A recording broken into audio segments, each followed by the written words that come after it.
In the last video, I said I'd go over how to do plunge cuts on the router table in a little bit more detail soon, and now is soon.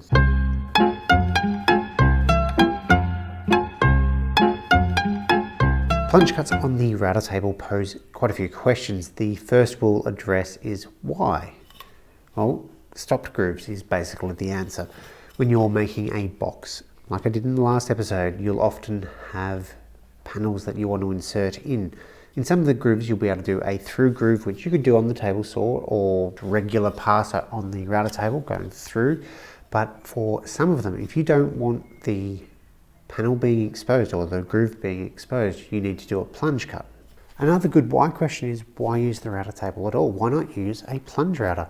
Sure, this one is far too big, but this little baby trim router, perfect size, right? The answer, unfortunately, isn't all that clear cut. If you've got a large workpiece where the groove is a reasonable distance away from the edge, or stops a reasonable distance away from the edge, no problems whatsoever, these will be fine. If it's a small workpiece, this router won't balance very well on it and could tip over. The problem is actually the edge guide. As it gets closer to the end of your workpiece, it wants to twirl in a little bit, and that's going to affect the accuracy of your groove. If you have a straight, non-split fence, the same thing happens as you get closer and closer to the edge. It may not be an issue, but oftentimes is and may not be something you want to take the risk on. With the why and why not answered, let's move on to the how using some masking tape and a Sharpie. Let's say I want to make a groove in this piece of pine. I need to know a couple of things first before I can make the groove in the piece of pine. I need to know how long I want the groove in the piece of pine. That's less important, so we'll put that to a side. I need to know where this cutter actually starts and stops. Otherwise, the groove is always going to be off because it'll be hidden. The bit will be hidden when the piece of pine is over top of it. The easiest way to do that is with some sort of reference, using some masking tape and a Sharpie. Depending on the size of the piece, you might want to put it on the fence or on the table itself. If your router table has adjustable fences, it's best to close that gap so that it's much easier to make that cut and make the markings.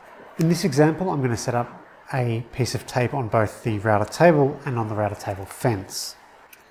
You can see that the bit is at its widest with both the points parallel with the fence. We can put a scrap of wood up against the fence and up against the bit and mark where that comes out to on both the fence and the router table, and then from the other side as well. We now have marks on the router table fence and the router table telling us where the bit starts and stops. Then with some arbitrary start and stop points on my workpiece, I can line those up with the lines previously drawn and know that they line up with the router bit. The furthest away from where I'm standing, this mark here is the start point and here is the finish point. So I'll drop that on, go across, stop there.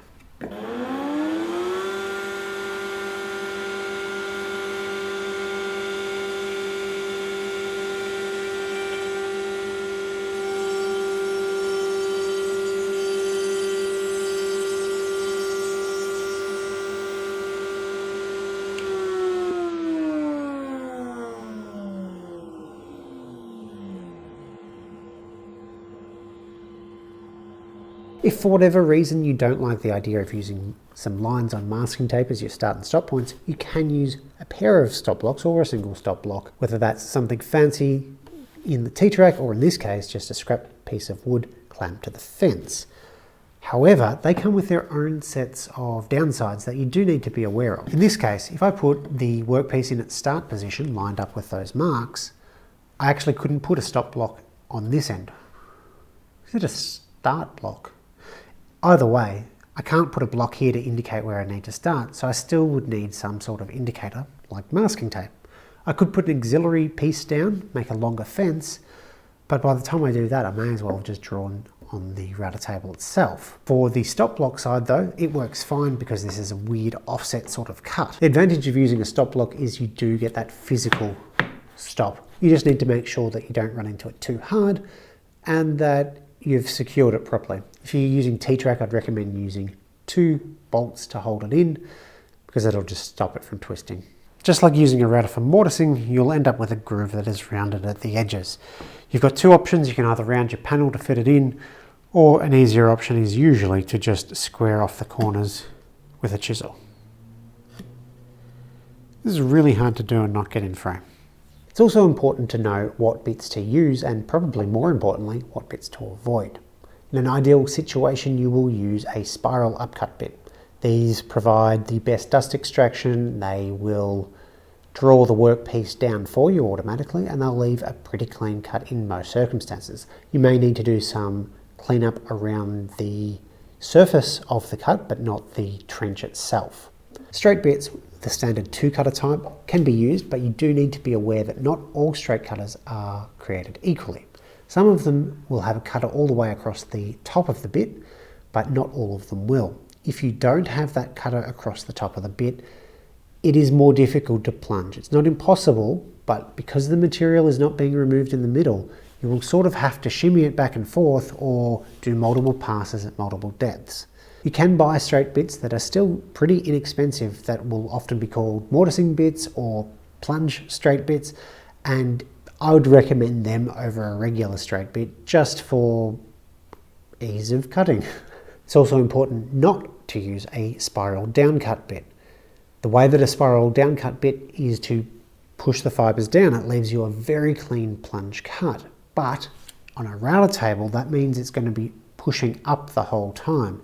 This can be a little bit dangerous as the bit is going to want to climb up constantly, so it's best not to use those types of bits. Final thing I want to talk about is widening the groove. Let's say you've got a 6mm cutter and you want to have a 9mm cut. You don't have the right bits that match, so you'll have to do multiple passes. It's important to remember that you want to be cutting on this side of the cutter, not this side of the cutter. That means when you want to widen the slot, you need to move the fence back, not forward. Otherwise, you'll be doing a climb cut, and in a plunge and climb cut situation, the piece can get away from you very, very quickly. If that isn't acceptable because you need to go down on the workpiece rather than up into the workpiece, you can run it the other way around, where you move the fence forward and you plunge this way and go across. The important thing with router safety, whether it's a router table or a plunge router, whatever, is to go against the cutter direction rather than with it. If you go with it, it'll pick the piece up and fling it off. Plunge cuts or drop cuts at the router table are a super useful technique to have in your skill toolbox. They look a lot scarier than they are, and hopefully this has helped demystify the process just a little bit. Remember the basics of router table safety: feeding in the correct direction, using the correct bit, and using push pads for safety, and you'll be fine. Thanks for watching.